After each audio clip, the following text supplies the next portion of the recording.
How to read philosophy. Philosophy is the love of wisdom and maybe the love of my life. It's the study of fundamental questions of human existence and knowledge, epistemology, what is the meaning of life, what is the nature of reality, how can we know anything, how does a person live? What's the best way? Philosophy explores these questions through books that present different perspectives, arguments, and whole systems of thoughts and seeing and living. Reading philosophy can be challenging, but also extremely rewarding. It can help you develop your critical thinking skills, broaden your worldview, and deepen your understanding of yourself and others. But reading philosophy is not like a novel, a newspaper, a textbook, or even a scientific explanation of natural phenomena. It requires a different set of rules and problems, and you need to be aware of them to be able to overcome them and meet philosophy on a plane. Here's some tips on how to read philosophy effectively and to grasp the concepts. Grasp the concepts.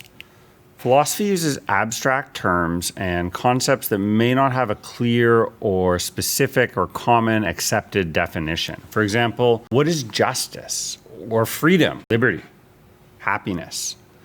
To understand what a philosopher means by these terms, you need to pay attention to how they define them, explain them, and then use them and apply them in their own arguments or debate. You might also need to consult a dictionary or an encyclopedia of philosophy to sort of clarify these unfamiliar terms and meanings. Have a second text or a resource on hand. Next up, you're going to need to examine the arguments, their structure, their founding, the basis. Philosophy is not just a collection of opinions or beliefs. It's a rational inquiry that uses logic and evidence to support or challenge claims. To read philosophy, you need to follow the structure and validity of these arguments, and that's what makes a philosopher or breaks them. You need to identify their premises, their conclusions, and the assumptions that underlie the philosopher's reasoning. You also need to evaluate whether their arguments are sound, convincing, and consistent and coherent. Question their assumptions. Philosophy often challenges the common sense or accepted views of reality and morality. To read philosophy, you need to be open-minded and willing to question your own assumptions and prejudices. You need to consider alternative viewpoints and counterexamples that may challenge or undermine your own beliefs. You also need to acknowledge the limitations and uncertainties of human knowledge and reasoning. Compare the systems. Philosophy is not a unified or a monolithic discipline, right? Philosophers don't necessarily go to school for philosophy. It's a diverse and dynamic field that encompasses different schools and traditions, ages, countries, and cultures. It is thought itself. Ancient, medieval, modern, continental, analytical, existential, or pragmatic.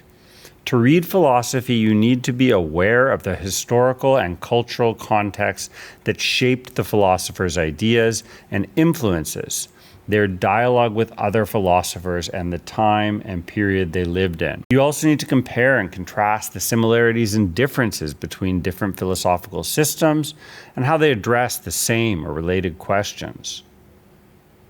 You need to know that Camus turned down the Nobel Prize, that he came from Algeria. And you need to practice exercises. Philosophy is not passive or a one-time activity. It's active, ongoing. It's a process that requires practice and feedback.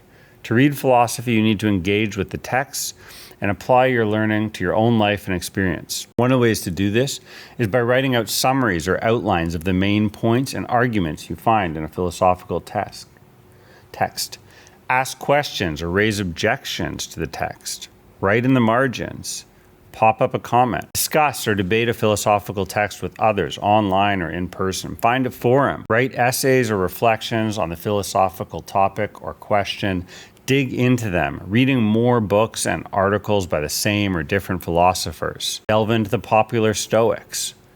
Question a related topic. Reading philosophy can be rewarding intellectually. It's an adventure that can enrich your mind and change your life, the day-to-day. By following these tips and skills, I hope you will read more philosophy.